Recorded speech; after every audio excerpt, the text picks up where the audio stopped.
My name is Blake, and my topic for my claim of fact speech is America's prison system. My claim is that America's prison rehabilitation system fails to work to its full potential.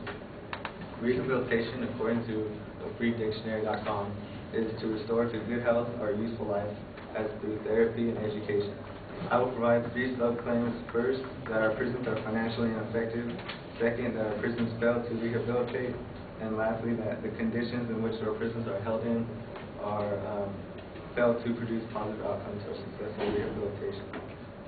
Our prisons are financially ineffective, and one example comes from Bob Porterfield from Associated Press. He states, in Sacramento, Governor Arnold Schwarzenegger's initial efforts to tame California's out-of-control spending are unlikely to impose fiscal control on state prisons, which have overspent their budget by $1.4 billion in the last 5 years.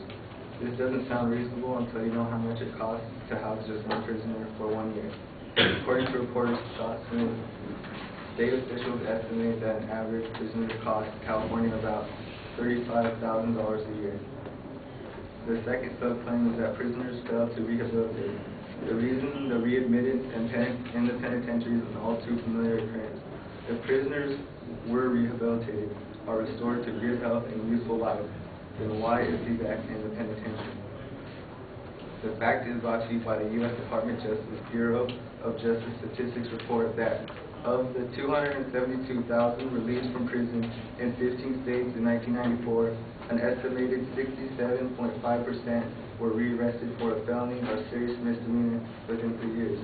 In other words, if 3 people get out of prison, in 3 years, 2 of them will be back in prison. And this is why some refer to the prison as the revolving door. Also, the lack of counselors and parole agents result in prisoners leaving prison with the same mentality as when they went in. Stefan Marwa from University Wire tells us that, while talking about nationwide overcrowding in our prisons, that the increase in federal system is not surprising, explained prison reform expert Jonathan Turley, a professor at George Washington University Law School. The elimination of federal parole and harsher sentencing has produced a large, stagnant body of federal prisoners. We know from Jennifer Yonner, Christy Vischer, and Amy Solomon from Urban Institute Justice Policy Center that parole supervision was associated with increased employment, reduced substance use among former prisoners, and the lack of parole for prisoners could prove devastating.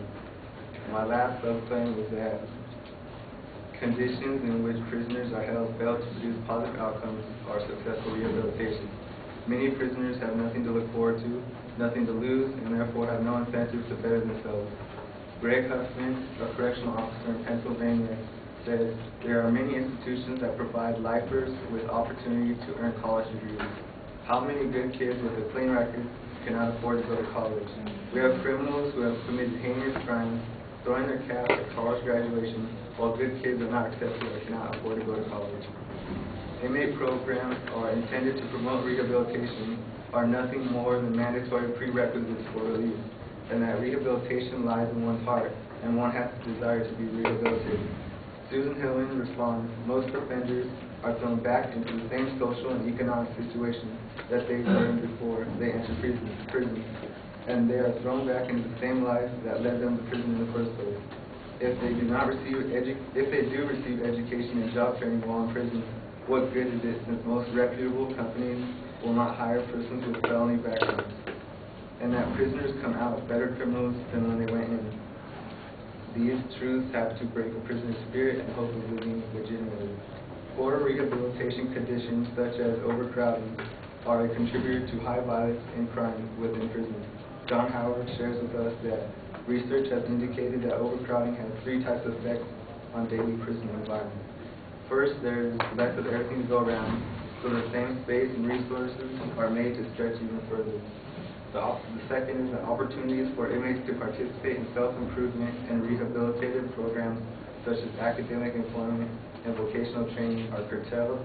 And the last effect is that the lack of work opportunities leads to inmate idleness, often reinforcing the maxim that idleness breeds discontent and disruptive behavior. There is hope, however, for change, as Dan Harris of ABC News reports that the Ellsworth warden, Sam Klein, says the system is here to correct not only to punish, and it is slowly starting to change. If we do not complete a good job of our rehabilitation, then we are creating more victims, causing the same man to get out of prison and do it to someone else. Inmate Michael Bew, when talking about violence, had this to say: "I know prison is for punishment, but would you put a pit bull in a cage and poke him with a stick and let him out in a classroom full of kids? That is the same thing you're doing to inmates." That is first-hand experience of violence behind bars. In the article, experts say overcrowding, overuse of solitary confinement, and budget cuts are among the main causes of behind-prison violence. These facts alone are enough for me to accept the claim that America's prison rehabilitation system fails to live to its full potential. The sub-claims are: 1, that our prisons are financially ineffective; 2, prisons fail to rehabilitate; and finally, conditions which prisoners are held in fail to produce positive outcomes are successful rehabilitation. Thank you.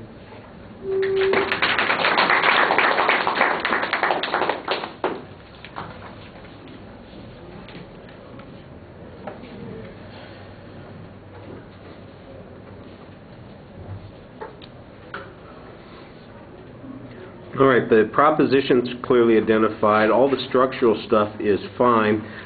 Sometimes the supporting points seem a little bit contradictory. For instance, at one point it seems like you were suggesting that it's the failure of the prisons to do the rehabilitation. Another point, it sounds like it's the prisoner's responsibility to do that. There's another spot where I got the same sort of thing. Toward the end you say, overcrowding's a problem and so is solitary confinement. And I'm going, well, how do they get solitary confinement if there's this overcrowding that's going on? Which is it that's creating the problem? You are describing a lot of problems that exist within the system, but I'm not sure if they're all pointing to the same causality issue that's going on here or the same particular fault. The financial issue that you cited at the beginning sounds like you're suggesting that not enough money is being spent. Then it sounds like you're saying there's too much money being spent. This is definitely one of those topics where there are contradictory issues going on, and you need to be a little bit sharper as to what the point of view that you're taking is. Sometimes it just sounds like you're describing the dilemmas that exist instead of saying, here's what the problem is and here's where the solution is. And I think you could be a little bit more definitive on that. All right, thank you.